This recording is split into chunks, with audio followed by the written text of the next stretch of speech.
திருப்பூரில் விசாரணை நடத்த சென்ற சிறப்பு சார்பு ஆய்வாளர் சண்முகவேல் கொடூரமாக வெட்டி கொலை செய்யப்பட்ட சம்பவத்தில் முக்கிய குற்றவாளியான மணிகண்டன் என்கவுண்டர் செய்யப்பட்டிருக்கிறார். உடுமலை அருகே உப்பாறு ஓடை பகுதியில் மணிகண்டன் ஆயுதங்களை பதுக்கி வைத்திருந்த நிலையில் சரவணகுமார் என்ற உதவி ஆய்வாளரை வெட்டிவிட்டு தப்ப முயன்றதாகவும், தற்காப்புக்காக போலீசார் சுட்டதில் சம்பவ இடத்திலேயே மணிகண்டன் பலியானதாக போலீசார் கூறியுள்ளனர். இந்த என்கவுண்டரை பலரும் வரவேற்றாலும் அஜித், கவின் கொலைக்கு காரணமானவர்களையும் ஏன் இப்படி என்கவுண்டர் செய்யவில்லை என்ற ஒரு கேள்வியும் முன்வைக்கப்பட்டு வருகிறது.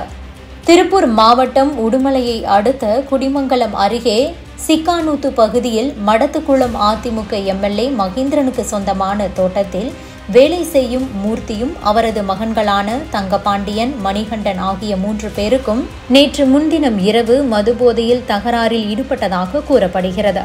இதில் தங்கபாண்டி தனது தந்தை மூர்த்தியை கடுமையாக தாக்கியுள்ளார். இந்த தகவலை அறிந்து அங்கு சென்ற SSI சண்முகவேல் அவர்களை சமாதானப்படுத்தி காயமடைந்த மூர்த்தியை ஆம்புலன்ஸில் அனுப்பி வைக்க ஏற்பாடு செய்திருக்கிறார்.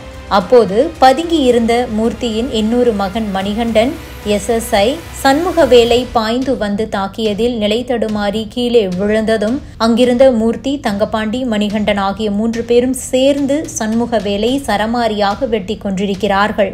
சண்முகவேலுடன் சென்ற போலீஸ் டிரைவர் தப்பி சென்று தகவல் தெரிவித்ததை அடுத்து அங்கு வந்த போலீசார் சண்முகவேலு உடலை மீட்டு பிரேத பரிசோதனைக்கு அனுப்பி வைத்தனர். உயிரிழந்த சப் இன்ஸ்பெக்டர் சண்முகவேல் உடல் திருப்பூர் மாவட்ட அரசு மருத்துவக் கல்லூரி மருத்துவமனையில் பிரேத பரிசோதனைக்கு எடுத்து செல்லப்பட்டது. இந்த நிலையில் உயிரிழந்த சண்முகவேல் குடும்பத்துக்கு தமிழக அரசு சார்பில் 1 கோடி ரூபாய் நிதியுதவி கொடுக்கப்பட்டிருக்கிறது. உடுமலை மின் மயானத்துக்கு SSI சண்முகவேலுவின் உடல் எடுத்து செல்லப்பட்டு அங்கு வைத்து முழு அரசு மரியாதை அளிக்கப்பட்டது. 3 சுற்றுகளாக 30 குண்டுகள் முழங்க மரியாதை செலுத்தப்பட்டது. தொடர்ந்து மின் மயானத்தில் அவரது உடல் தகனம் செய்யப்பட்டது.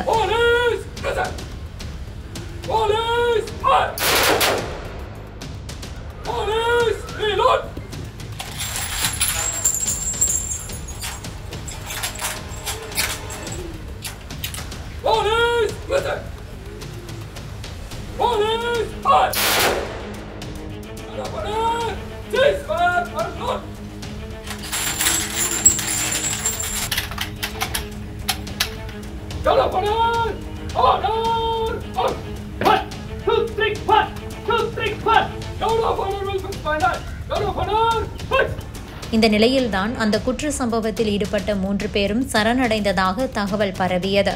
இந்த தகவலை போலீசார் உறுதி செய்யவில்லை. இதற்கிடையேதான் கொலை வழக்கின் முக்கிய குற்றவாளியாக கருதப்பட்ட மணிகண்டன் உடுமலை அருகே உப்பாறு ஓடை பகுதியில் வைத்து போலீசாரால் கைது செய்யப்பட்டார். தொடர்ந்து மணிகண்டனை அழைத்து சென்ற போலீசார் அவர் கொலைக்கு பயன்படுத்திய ஆயுதங்கள் வைத்திருந்த இடத்திற்கு கூட்டி சென்றுள்ளனர். ஆயுதத்தை காட்டுவது போல புதர் பகுதிக்கு சென்ற மணிகண்டன் திடீரென அரிவாளை எடுத்து சரவணகுமார் என்ற உதவி ஆய்வாளரை வெட்டிவிட்டு தப்ப முயன்றிருக்கிறான். போலீசார் எச்சரித்த நிலையில் மீண்டும் தாக்க முற்பட்டதால் தற்காப்புக்காக போலீசார் சுட்டதாகவும், இதில் மணிகண்டன் சம்பவ இடத்திலேயே பலியானதாகவும் கூறப்படுகிறது. தொடர்ந்து மணிகண்டனின் உடல் உடுமலை அரசு மருத்துவமனைக்கு கொண்டு செல்லப்பட்டது. காயமடைந்த உதவி ஆய்வாளர் சரவணகுமார் மருத்துவமனையில் சிகிச்சை பெற்று வருகிறார். இதுகுறித்து காயமடைந்த காவலர் சரவணகுமார் என்ன சொல்லியிருக்கிறார் என்றால், மணிகண்டனை கைது செய்துவிட்டு ஆயுதங்களை கைப்பற்ற சென்றபோதுதான் என்கவுண்டர் நடந்தது. திடீரென அரிவாளை எடுத்து எங்களை மணிகண்டன் துரத்த ஆரம்பித்தான். கயிற்றை நான் தான் பிடித்திருந்தேன். அதனால் என் பக்கமாக அரிவாளை எடுத்து ஓங்கினான். அதில் எனது கைகளில் காயம் ஏற்பட்டது. உடனடியாக கீழே விழுந்து விட்டேன். இப்படி செய்தால் சுட்டு விடுவேன் என்று காவல் ஆய்வாளர் கூறினார். அதன் பின்பு சுட்டுவிட்டார். உடனடியாக ஆம்புலன்ஸ் அழைக்கப்பட்டது. ஆனால் தாமதமானதால் காவல் வாகனத்திலேயே நாங்கள் மருத்துவமனைக்கு வந்துவிட்டோம். மணிகண்டனுடன் வேறு யாரும் இல்லை. ஒரே ஒரு முறை மட்டும் துப்பாக்கியால் சுடப்பட்டது என தெரிவித்திருக்கிறார். இந்த நிலையில்தான் விசாரிக்க போன இன்ஸ்பெக்டரை வெட்டி கொன்றவரை சுட்டுக் கொன்றது சரிதான் என்று பலரும் சொல்லி வருகிறார்கள். அதே நேரம் இந்த விவகாரம் பற்றி பலரும் விமர்சனங்களையும் முன்வைத்துக் கொண்டிருக்கிறார்கள். சமீபத்தில் நடந்த அஜித் கொலை, கவின் ஆணவ கொலை ஆகியவற்றுடன் ஒப்பிடப்பட்டு இந்த சம்பவம் பேசப்பட்டு கொண்டிருக்கிறது. கௌசல்யா என்பவர் தன்னுடைய ஃபேஸ்புக் பக்கத்தில் என்ன சொல்லி இருக்கிறார் என்றால், போலீஸை தொட்டால் இதுதான் நடக்கும் என்பது இதிலிருந்து புரிந்து கொள்ள முடிகிறது. இதோடு கவின் படுகொலை வழக்கையும் ஒப்பிட வேண்டியிருக்கிறது.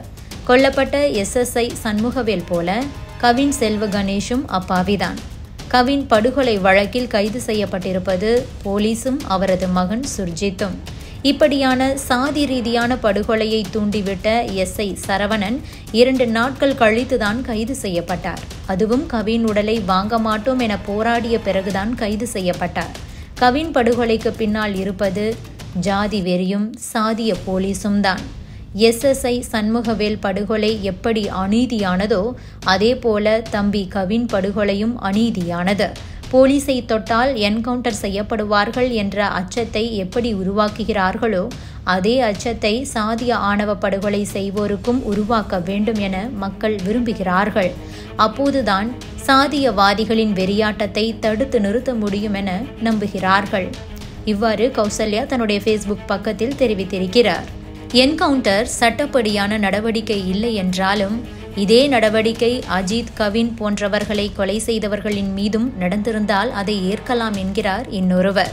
இந்த என்கவுண்டர் வரவேற்கத்தக்கது. காவல்துறை அதிகாரியை ஒருவன் சீண்டினால் என்ன ஆகும் என்பதற்கு இது ஒரு எடுத்துக்காட்டு. அதேபோல பொதுமக்களை கொடூரமாக வெட்டி கொள்ளும் கொலைகாரர்களுக்கும் இது போன்ற என்கவுண்டர்கள் வழங்கப்பட வேண்டும். அப்படி வழங்காத பட்சத்தில்தான் எத்தனையோ 100 கொலைகள் இன்னும் நடந்து கொண்டே இருக்கிறது. தூத்துக்குடியில் 13 பேரை சுட்டுக் கொன்ற போலீஸ்காரர் மீது எந்த ஒரு நடவடிக்கையும் இல்லை. சுகமாக இருக்கிறார்கள். பதவி உயர்வும் கூட கிடைத்திருக்கிறது. ஜெயராஜ் ஃபெலிக்ஸை அடித்து கொண்ட போலீஸ்காரர்களுக்கு இன்னும் கூட சம்பளம் கொடுக்கப்பட்டு கொண்டிருக்கிறது. நேற்று முன்தினம் போலீஸ்காரரை வெட்டி கொன்றதாக கூறப்படும் மணிகண்டன் பழிக்கு பழியாக சுட்டு கொலை செய்யப்பட்டிருக்கிறார். குற்றவாளியை கண்டுபிடித்து நீதிமன்றத்தில் ஒப்படைத்து வழக்கு நடத்துவது மட்டும்தான் காவல்துறையின் வேலை. தண்டிப்பது நீதித்துறையின் வேலை. காவல்துறையே தங்களது வசதிக்கு தண்டனை வழங்குமானால் அங்கு ஜனநாயகம் செத்து போய்விடும் என்பதுதான் பொருள். அது மட்டுமல்லாது ஒரு என்கவுண்டர் பல உண்மைகளையும் சேர்த்து கொன்று புதைக்கிறது. ஒரு என்கவுண்டர் கொலை செல்வாக்குள்ள யாரையோ காப்பாற்றுவதற்காக கூட இருக்கலாம். இவ்வாறு பதிவிட்டிருக்கிறார் நடிகர் Kavitha Bharathi. Subscribe to One India and never miss an update.